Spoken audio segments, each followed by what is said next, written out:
Brethren, hi, welcome to Freestyle Friday. Sabe como funciona, né? Vou falar inglês agora, por uma carinha. Vai ter legenda aqui, acho que eu tô acertando perfeitamente o lugar. Aqui, ó.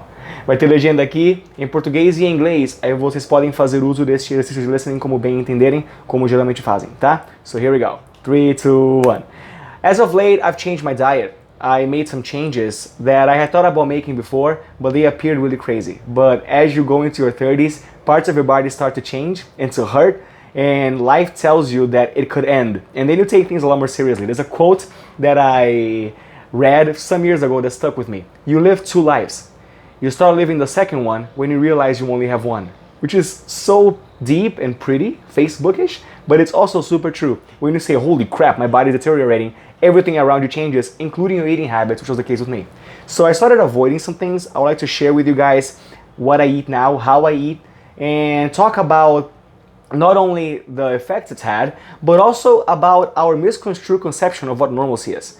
We have a weird idea of what's normal. But first off, here's what I'm not eating anymore. It's a bit of a long list, but we can get through it. I've started avoiding, and I still do, all foods that have come into existence after the Industrial Revolution. So that group's out the window. I also avoid mammals and things that come from mammals, which we milk, and things that come from cereals, like bread and dough and all such substances. I avoid mammals for really primarily, I guess, the philosophical implications of eating an animal that's so close to us mentally. Those cows can open doors and operate somewhat simple machinery like drinking fountains and whatnot, and they miss their kids. You know, they feel for their young. So they're too close to us. It's like eating a dog. They communicate with you. They should be allowed to live, at least in my opinion. And also their tissue, that's the second reason, is the same kind of tissue as my stomach lining.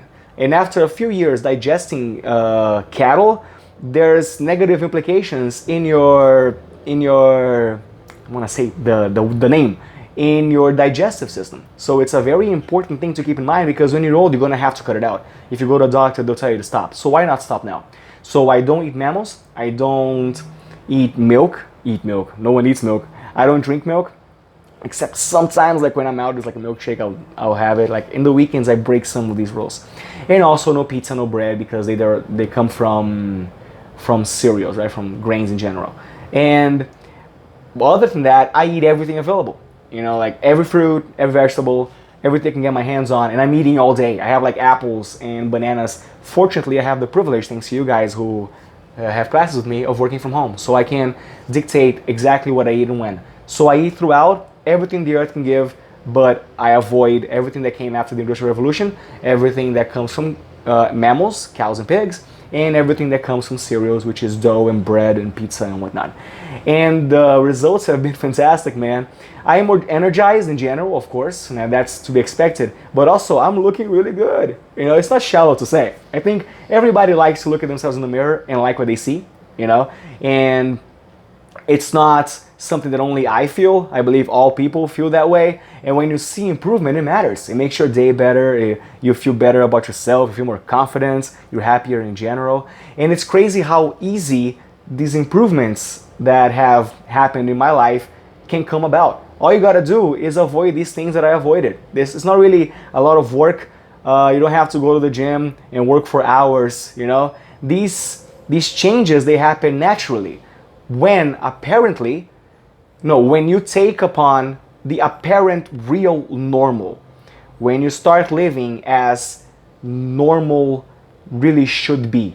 When you think of normal, what is it you think about? And that's what I want to talk about today.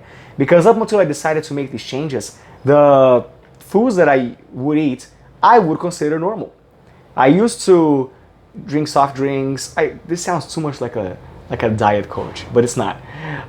Pizza and ice cream and cookies and whatever, my cupboard would be filled with them, and I would eat them normally. And I would look at these fitness commercials and say, man, these guys must be taking something, or they must be living really difficult lives in order to have such physiques, you know. And I'm talking about physiques because it appears to be the thing people are most interested in, but there's positive side effects to this besides how you look, your general energy, how you feel, all that stuff. But the results that have come from this were results that I thought would otherwise be nearly impossible to get. And when they came so naturally, I thought to myself, why did I ever think the life I lived before was normal? And that's what I want to finally talk about today, ultimately rather. We think that too many unnormal things are normal, abnormal, I mean. A lot of weird stuff that was never part of the human race, we think is how the human race is because they were around when we were born. And we never stop to think about that maybe this isn't congruent with the species. Maybe this is only going on because I live in this era in time, you know? And the list of things that encompass this, in my opinion, mistaken belief is long. Sitting for 8 hours a day at your office, your body wasn't meant for that. The little sleeping that occurs when you have to work on this spreadsheet or that meeting or when you're worried about whatever, our body wasn't built for that either. Or the stress that comes from having your boss always on you and being worried about this and that is constant cortisol feeding you, you know? And of course, all of the food stuff that I mentioned earlier. All of these things, all of these, I could say, maybe sins, transgressions, that's too heavy. All of these unwise decisions we take for granted as just normal from our day to day. That's just how life is. But it's so not. We were not made to eat Oreos. Going back into dieting, but it makes sense. We were not meant to sit 8 hours a day. There you go. Why is it that we think these things are normal? Why is it that we can't understand that we as a species supersede that, have existed before these things came about, and will continue to exist after society shifts in a way that we don't do any of them anymore? We can't look at ourselves through that overall, long-term, I guess, correct way. We are stuck in the era we are born in. And we could chalk it up to improper education from our parents, but who taught them wrong? You know, it appears to be just our animal way of being. The way that we look at the world and the things that we see is the way we imagine the world to be. When it is so easy to stop and think about how things that we think are normal are not in fact normal, you know? It doesn't take a doctorate in biology for you to stop and realize that maybe you shouldn't be eating ice cream, you know? What is ice cream? They take milk off a cow that's meant for her young, and then they process it into something that it was never meant to be. You know, beer's another example. Man, I go crazy on beer. They take a natural thing and they age it, which is not really the name for it. If you took any other food and put it through that process, you would call it rotting. They rot something. And we socially drink it all the time. And then we get chided if we don't.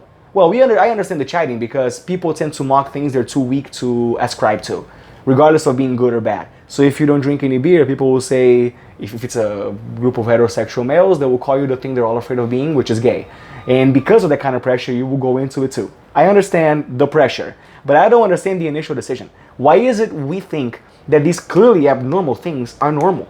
I'm not even trying to come up with an answer to it. I'm just trying to show the conundrum to you guys so that maybe you can think about it and you will rethink your lives and ask yourselves, if I were born 500 years ago, when none of these things existed, would I die from not eating condensed milk out the box? You know, or pasta? What the fuck is pasta? Like, we have given ourselves a lot of comfort. And because of that comfort, we have ended up as a characteristic that is not too akin to how our species normally is. And when you cut all these things I cut, and you think about whether the parameters that you are going through, the parameters you're subjecting yourself to, are there because of the time you're alive today or because of your species, and decide that you should only follow the parameters of your species and remove all of those things that don't match, you end up looking and feeling like the ideal, which becomes surprising and a little depressing when you figure out how easy becoming the ideal is. E só. Espero que tenham gostado. Cliquem no sininho para ter mais. Cliquem no like se gostaram. Compartilhem esse vídeo se acharem que vale a pena. Espero que esse exercise de listening tenha sido legal para vocês. Foi meio longo, 9 minutos e 50 segundos. Eu geralmente faço coisas mais rápidas que essa. Nós temos Inglês na Arte, que é um periódico de vídeos no qual eu analiso os seriados e falo sobre frases de inglês que foram faladas lá. Segundas e quartas tem o Lives, às 8 horas da noite no YouTube. Aulas particulares comigo são disponíveis, é assim eu ganho apoio, pago meu salário, pago minhas contas, tá aqui embaixo no contato de WhatsApp. Outra coisa de WhatsApp é o grupo de WhatsApp que nós temos, tá aqui embaixo também na descrição dele. Podem entrar, podem conversar, tudo mais. Tem também a planilha que nós usamos nas lives. Então você pode não assistir a live se não quiser, mas tudo que nós sempre, ever, caramba, tudo que nós discutimos, não importa quando, tá na planilha aqui, tá? E é só isso. Também tem o misconception.com.br, que é o site no qual eu coloquei todas as regras de gramática que nós bolamos. Se você quer saber sobre gramática tanto quanto eu descobri, tá tudo lá. É só dar uma olhada, capítulos 1 e 2 são grátis. Se você comprar, nós se damos bem. Então, é isso aí. Thanks, you guys. Segunda-feira tem Music Monday. Until then, have a good weekend. Peace. Stay strong.